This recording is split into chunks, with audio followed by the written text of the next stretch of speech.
Infinite Jest by David Foster Wallace. Year of the Depend-Adult Undergarment. Where was the woman who said she'd come? She said she would come. Erdedy thought she'd have come by now. He sat and thought. He was in the living room. When he started waiting, one window was full of yellow light and cast a shadow of light across the floor. And he was still sitting waiting as that shadow began to fade and was intersected by a brightening shadow from a different wall's window. There was an insect on one of the steel shelves that held his audio equipment. The insect kept going in and out of one of the holes on the girders that the shelves fit into. The insect was dark and had a shiny case. He kept looking over at it. Once or twice, he started to get up to go over closer to look at it, but he was afraid that if he came closer and saw it closer, he would kill it. And he was afraid to kill it. He did not use the phone to call the woman who'd promised to come, because if he tied up the line, and if it happened to be the time when maybe she was trying to call him, he was afraid she would hear the busy signal and think him disinterested and get angry, and maybe take what she'd promised him somewhere else. She had promised to get him 1/5 of a kilogram of marijuana, 200 grams of unusually good marijuana, for $1,250 US. He had tried to stop smoking marijuana maybe 70 or 80 times before this woman knew him. She did not know he had tried to stop. He always lasted a week or 2 weeks or maybe 2 days, and then he'd think and decide to have some in his home one more last time. One last final time he'd search out someone new, someone he hadn't already told that he had to stop smoking dope, and please under no circumstances should they procure him any dope. It had been a third party because he'd told every dealer he knew to cut him off. And the third party had to be someone all new, because each time he got some he knew this time had to be the last time, and so told them, asked them as a favor, never to get him any more, ever. And he never asked a person again once he told them this, because he was proud and also kind and wouldn't put anyone in that kind of contradictory position. Also, he considered himself creepy when it came to dope, and he was afraid that others would see that he was creepy about it as well. He sat and thought and waited in an uneven X of light through 2 different windows. Once or twice, he looked at the phone. The insect had disappeared into the hole in the steel girder a shelf fit into. She promised to come at one certain time, and it was past that time. Finally, he gave in and called her number using just audio, and it rang several times, and he was afraid of how much time he was taking, tying up the line, and he got her audio answering device. The message had a snatch of ironic pop music and her voice and a male voice together saying, "We'll call you back," and the "we" made them sound like a couple. The man was a handsome black man who was in law school. She designed sets, and he didn't leave a message because he didn't want her to know how much he felt he needed it. He'd been very casual about the whole thing. She said she knew a guy just over the river in Alston who sold high-resin dope in moderate bulk, and he yawned and said, "Well, maybe, well, hey, why not? Sure, special occasion. I haven't bought any in I don't know how long." She said he lived in a trailer and had a hair lip and kept snakes and had no phone and was basically just not what you'd call a pleasant or attractive person at all. But the guy in Alston frequently sold dope to theater people in Cambridge and had a devoted following. He said he was trying to even remember when was the last time he'd bought any. It had been so long. He said he guessed he'd have her get a decent amount. He said he'd had some friends call him in the recent past and ask if he could get them some. He had this thing where he frequently say that he was getting dope mostly for friends. Then, if the woman didn't have it when she said she'd have it for him, and he became anxious about it, he could tell the woman that it was his friends who were becoming anxious, and he was sorry to bother the woman about something so casual, but his friends were anxious and bothering him about it, and he just wanted to know what he could maybe tell them. He was caught in the middle, is how he would represent it. He could say his friends had given him their money and were now anxious and exerting pressure, calling and bothering him. This tactic was not possible with this woman who said she'd come with it because he hadn't yet given her the $1,250. She wouldn't let him.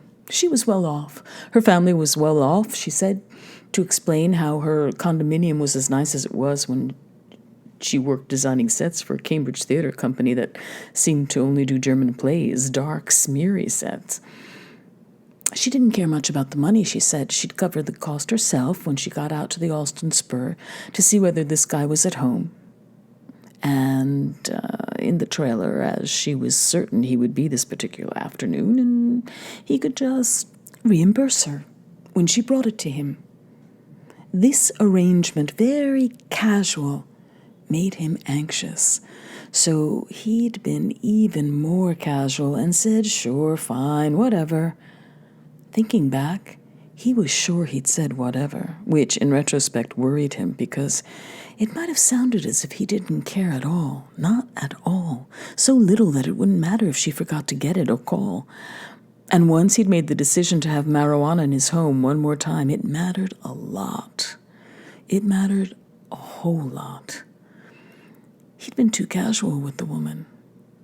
He should have made her take $1,250 from him up front, claiming politeness, claiming he didn't want to inconvenience her financially over something so trivial and casual. Money created a sense of obligation, and he should have wanted the woman to feel obliged to do what she'd said. Once what she'd said she'd do had set him off inside. Once he'd been set off inside, it mattered so much that he was somehow afraid to show how much it mattered. Once he asked her to get it, he was committed to several courses of action. The insect on the shelf was back. It didn't seem to do anything. It just came out of the hole in the girder onto the edge of the steel shelf and sat there. After a while, it would disappear back into the hole in the girder, and he was pretty sure it didn't do anything in there either. He felt similar to the insect inside the girder his shelf was connected to, but was not sure just how he was similar. Once he decided to own marijuana one more last time, he was committed to several courses of action. He had to modem into the agency and say there was an emergency and that he was posting an e-note on a colleague's TP asking her to cover his calls for the rest of the week because he'd be out of contact for several days due to this emergency. He had to put an audio message on his answering device saying that starting that afternoon, he was going to be unreachable for several days. He had to clean his bedroom because once he had dope, he would not leave his bedroom except to go to the refrigerator and the bathroom. And even then, the trips would be very quick. He had to throw out all his beer and liquor because if he drank alcohol and smoked dope at the same time, he would get dizzy and ill. And if he had alcohol in the house, he could not be relied on not to drink it once he started smoking dope. He'd had to do some shopping. He'd had to lay in supplies. Now, just one of the insect's antennae was protruding from the hole in the girder. It protruded, but it did not move. He had to buy soda, Oreos, bread, sandwich meat, mayonnaise, tomatoes, M&Ms, almost home cookies, ice cream, a Pepperidge Farm frozen chocolate cake, and 4 cans of canned chocolate frosting to be eaten with a large spoon. He'd had to log an order to rent film cartridges from the Interlace Entertainment outlet. He'd had to buy antacids for the discomfort that eating all he would eat would cause him late at night. He'd had to buy a new bong because each time he finished what simply had to be his last bulk quantity of marijuana, he decided that that was it. He was through. He didn't even like it anymore. This was it. No more hiding, no more imposing on his colleagues and putting different messages on his answering machine device and moving his car away from his condominium and closing his windows and curtains and blinds and living in quick vectors between his bedroom's interlaced teleputers films and his refrigerator and his toilet. And he would take the bong he'd used and throw it away, wrapped in several plastic shopping bags. His refrigerator made its own ice in little cloudy crescent blocks, and he loved it. When he had dope in his home, he always drank a great deal of cold soda and ice water. His tongue almost swelled at just the thought. He looked at the phone and the clock. He looked at the windows, but not at the foliage in the blacktop driveway beyond the windows. He had already vacuumed his Venetian blinds and curtains. Everything was ready to be shut down. Once the woman who said she'd come had come, he would shut the whole system down. It occurred to him that he would disappear into a hole in a girder inside him that supported something else inside him. He was unsure what the thing inside him was, and was unprepared to commit himself to the course of action that would be required to explore the question. It was now almost 3 hours past the time when the woman had said she would come. A counselor, Randy with an I, with a mustache like a Mountie, had told him in the outpatient treatment program he'd gone through 2 years ago that he seemed insufficiently committed to the course of action that would be required to remove substances from his lifestyle. He'd had to buy a new bong at Bogart's in Porter Square, Cambridge, because whenever he finished the last of the substances on hand, he always threw out all his bongs and pipes, screens and tubes and rolling papers and roach clips, lighters and Visine and Pepto-Bismol and cookies and frosting to eliminate all future temptation. He always felt a sense of optimism and firm resolve after he'd discarded the materials. He bought the new bong and laid in fresh supplies that morning, getting back home with everything well before the woman had said she would come. He thought of the new bong and the new little packet of round brass screens in the Bogart's bag on his kitchen table in the sunlit kitchen, and could not remember what color this new bong was. The last one had been orange, the one before that a dusky rose color that had turned muddy at the bottom from resin in just 4 days. He could not remember the color of this new last and final bong. He considered getting up to check the color of the bong he'd been using, but decided that obsessive checking and convulsive movements could compromise the atmosphere of casual calm he needed to maintain while he waited. Protruding but not moving for the woman he'd met at a design session for his agency's small campaign for her small theater company's new Windekin Festival. While he waited for this woman, with whom he'd had intercourse twice to honor her casual promise, he tried to decide whether the woman was pretty, another thing he'd laid in when he'd committed himself to one last marijuana vacation was petroleum jelly. When he smoked marijuana, he tended to masturbate a great deal, whether or not there were opportunities for intercourse, opting when he smoked for masturbation over intercourse, and the petroleum jelly kept him from returning to normal function all tender and sore. He was also hesitant to get up and check the color of his bong because he would have to pass right by the telephone console to get to the kitchen, and he didn't want to be tempted to call the woman who'd said she would come again because he felt creepy about bothering her about something he'd represented as so casual, and was afraid that several audio hang-ups on her answering device would look even creepier. And also, he felt anxious about maybe tying up the line at just the moment when she called, as she certainly would. He decided to get call waiting added to his audiophone service for a nominal extra charge, then remembered that since this was positively the last time he would, or even could, indulge what Randy with an I had called an addiction every bit as rapacious as pure alcoholism, there would be no real need for call waiting, since a situation like the present one could never arise again. This line of thinking almost caused him to become angry. To ensure the composure with which he sat waiting in light in his chair, he focused his senses on his surroundings. No part of the insect he'd seen was now visible. The clicks of his portable clock were really composed of 3 smaller clicks, signifying, he supposed, preparation, movement, and readjustment. He began to grow disgusted with himself for waiting so anxiously for the promised arrival of something that had stopped being fun anyway. He didn't even know why he liked it anymore. It made his mouth dry, and his eyes dry and red, and his face sag. And he hated when his face sagged. It was as if all the integrity of all the muscles in his face was eroded by marijuana, and he got terribly self-conscious about the fact that his face was sagging, and had long ago forbidden himself to smoke dope around anyone else. He didn't even know what its draw was anymore. He couldn't even be around anyone else if he'd smoked marijuana that same day. It made him so self-conscious. And the dope often gave him a painful case of pleurisy. If he smoked it for more than 2 straight days of heavy, continuous smoking in front of the interlaced viewer in his bedroom. It made his thoughts jut out crazily in jagged directions and made him stare raptly like an unbright child at entertainment cartridges. When he laid in film cartridges for a vacation with marijuana, he favored cartridges in which a lot of things blew up and crashed into each other, which he was sure an unpleasant fact specialist like Randy would point out had implications that were not good.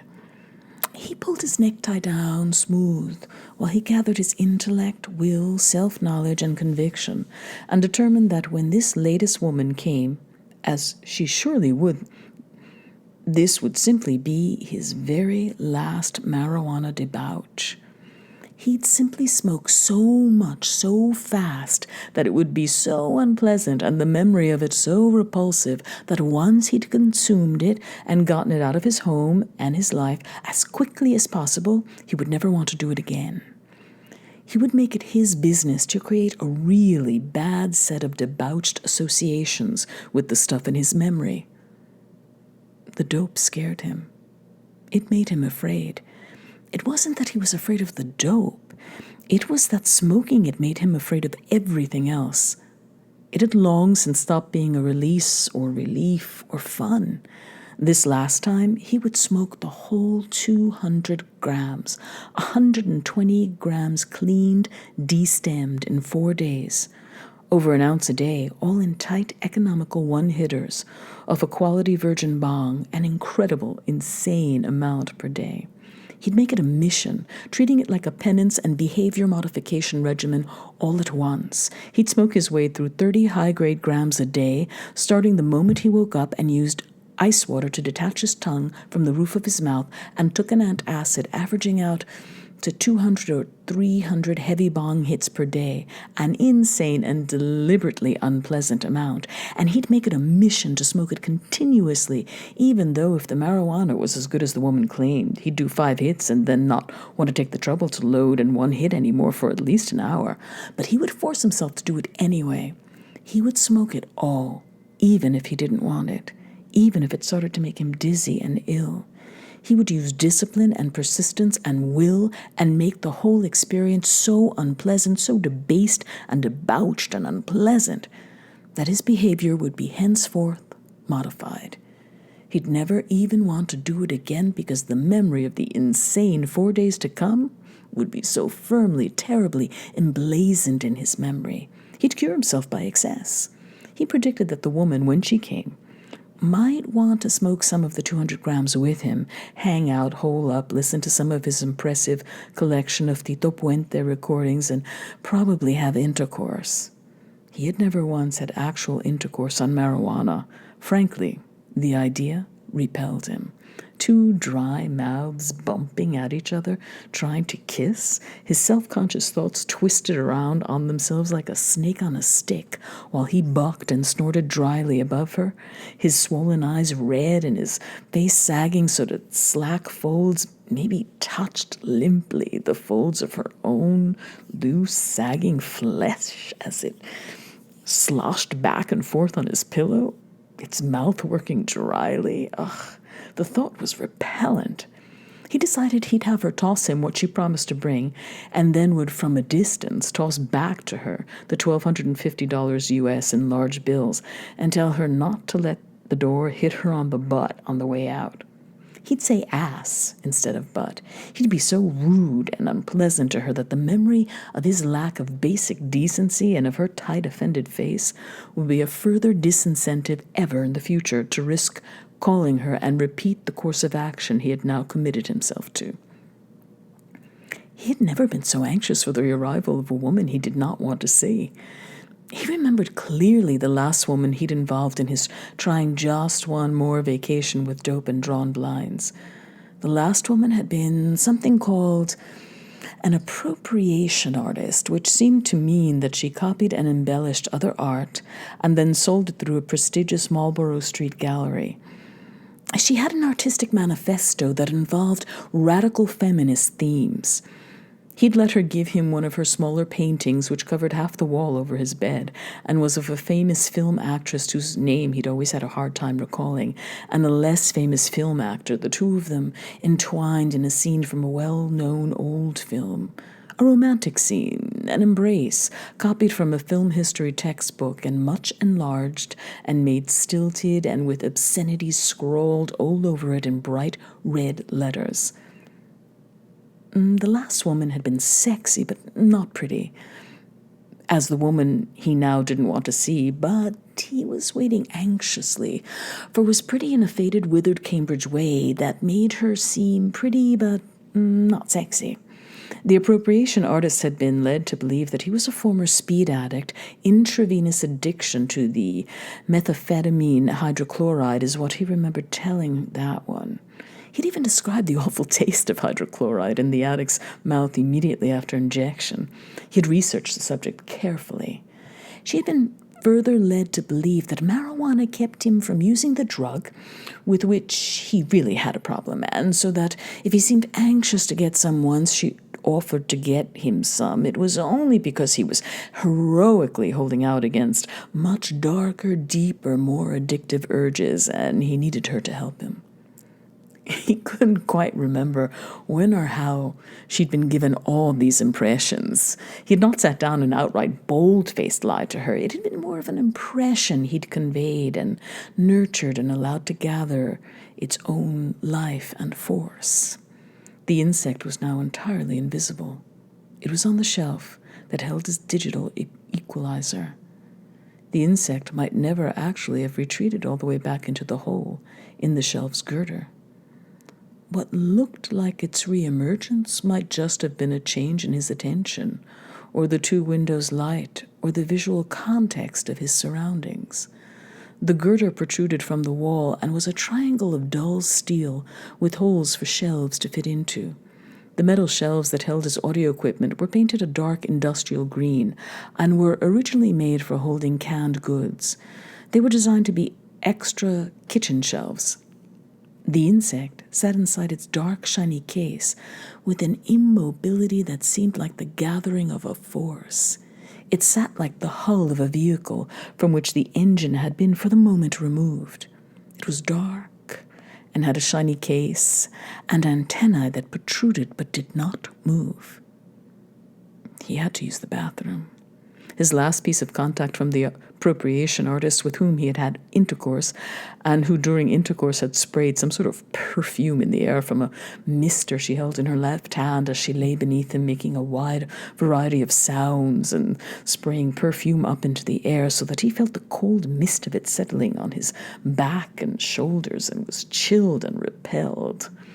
His last piece of contact, after he'd gone into hiding with the marijuana she'd gotten for him, had been a card she'd mail that was a pastiche photo of a doormat of coarse green plastic grass with welcome on it, and next to it a flattering publicity photo of the appropriation artist from her Back Bay gallery, and between them an unequal sign, which was an equal sign with a diagonal slash across it, and also an obscenity he had assumed was directed at him, majusculed in red grease pencil along the bottom, with multiple exclamation points. She had been offended because he had seen her every day for 10 days then, when she'd finally obtained 50 grams of genetically enhanced hydroponic marijuana for him. He had said that she'd saved his life, and he was grateful, and the friends for whom he'd promised to get some were grateful, and she had to go right now because he had an appointment and had to take off, but that he would doubtless be calling her later that day.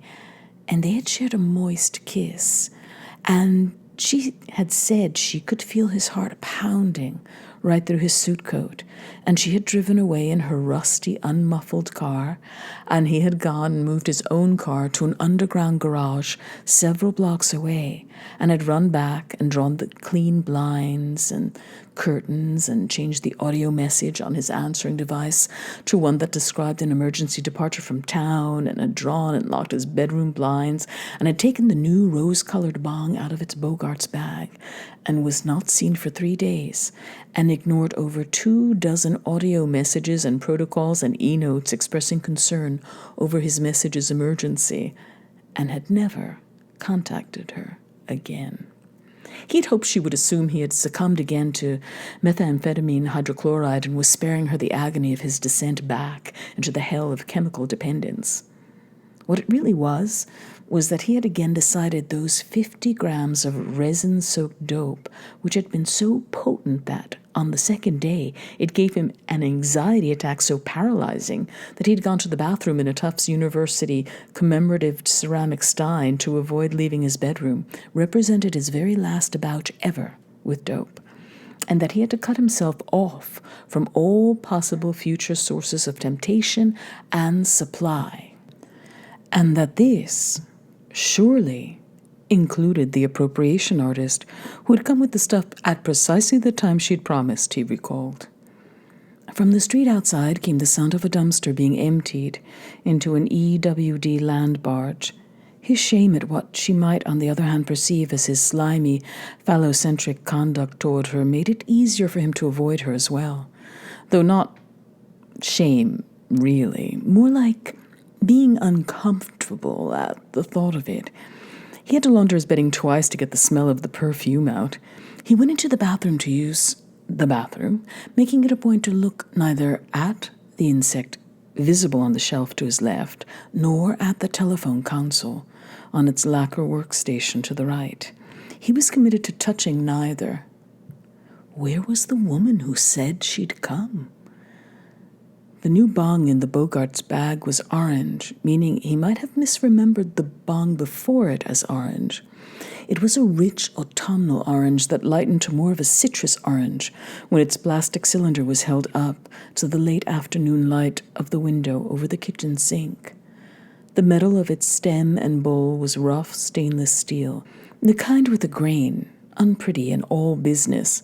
The bong was 1/2 meter tall and had weighted base covered in soft false suede.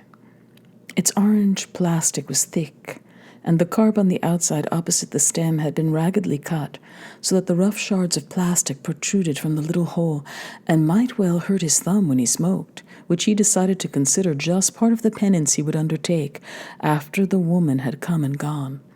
He left the door to the bathroom open so that he would be sure to hear the telephone when it sounded or the buzzer to the front doors of his condominium complex when it sounded. In the bathroom, his throat suddenly closed and he wept hard for 2 or 3 seconds before the weeping stopped abruptly and he could not get it to start again. It was now over 4 hours since the time the woman had casually committed to come. Was he in the bathroom or in his chair near the window and near his telephone console and the insect and the window that had admitted a straight rectangular bar of light when he began to wait? The light through this window was coming at an angle more and more oblique. Its shadow had become a parallelogram. The light through the southwest window was straight and reddening. He had thought he needed to use the bathroom, but was unable to. He tried putting a whole stack of film cartridges into the dock of the disk drive and then turn on the huge teleputer in his bedroom. He could see the piece of appropriation art in the mirror above the TP. He lowered the volume all the way and pointed the remote device at the TP like some sort of weapon. He sat on the edge of his bed with his elbows on his knees and scanned the stack of cartridges. Each cartridge in the dock dropped on command and began to engage the drive with an insectile click and whir, and he scanned it. But he was unable to distract himself with the TP because he was unable to stay with any one entertainment cartridge for more than a few seconds. The moment he recognized what exactly was on one cartridge, he had a strong, anxious feeling that there was something more entertaining on another cartridge and that he was potentially missing it. He realized that he would have plenty of time to enjoy all the cartridges and realized intellectually that the feeling of deprived panic over missing something made no sense. The viewer hung on the wall, half again as large as the piece of feminist art. He scanned cartridges for some time. The telephone console sounded during this interval of anxious scanning.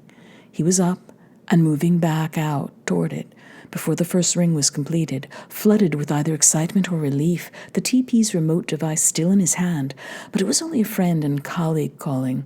When he heard the voice was not the woman who had promised to bring what he committed the next several days to banishing from his life forever, he was almost sick with disappointment, with a great deal of mistaken adrenaline now shining and ringing in his system, and he got off the line with the colleague to clear the line and keep it available for the woman. So fast, for he was sure his colleague perceived him either as angry with him or just plain rude. He was further upset at the thought that his answering the phone this late in the day did not jibe with the emergency message about being unreachable that would be on his answering device if the colleague called back after the woman had come and gone, and he'd shut the whole system of his life down. And he was standing over the telephone console trying to decide whether the risk of the colleague or someone else from the agency calling back was sufficient to justify changing the audio message on the answering device to describe an emergency departure this evening instead of this afternoon. But he decided he felt that since the woman had definitely committed to coming, his leaving the message unchanged would be a gesture of fidelity to her commitment and might somehow, in some oblique way, strengthen that commitment.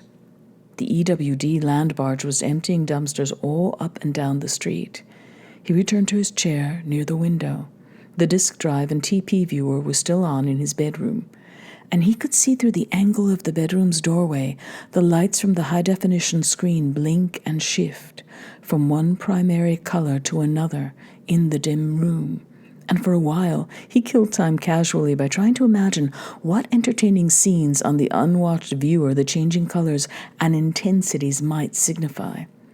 The chair faced the room instead of the window. Reading while waiting for marijuana was out of the question. He considered masturbating, but did not. He didn't reject the idea so much as not react to it and watch it as it floated away. He thought very broadly of desires and ideas being watched but not acted upon.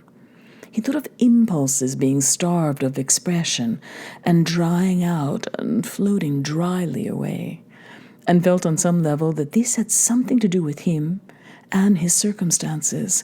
And what if this grueling final debauch he'd committed himself to didn't somehow resolve the problem? Would surely have to be called his problem, but he could not even begin to try to see how the image of desiccated impulses floating dryly related to either him or the insect, which had retreated back into its hole in the angled girder, because at this precise time, his telephone and his intercom to the front door's buzzer both sounded at the same time, both loud and tortured and so abrupt that they sounded yanked through a very small hole into the great balloon of colored silence he sat in, waiting. And he moved first toward the telephone console, then over toward his intercom module, then convulsively back toward the sounding phone, and then tried somehow to move toward both at once. Finally, so that he stood, splay-legged, arms out wildly, as if something's been flung, splayed, entombed between the two sounds, without a thought in his head.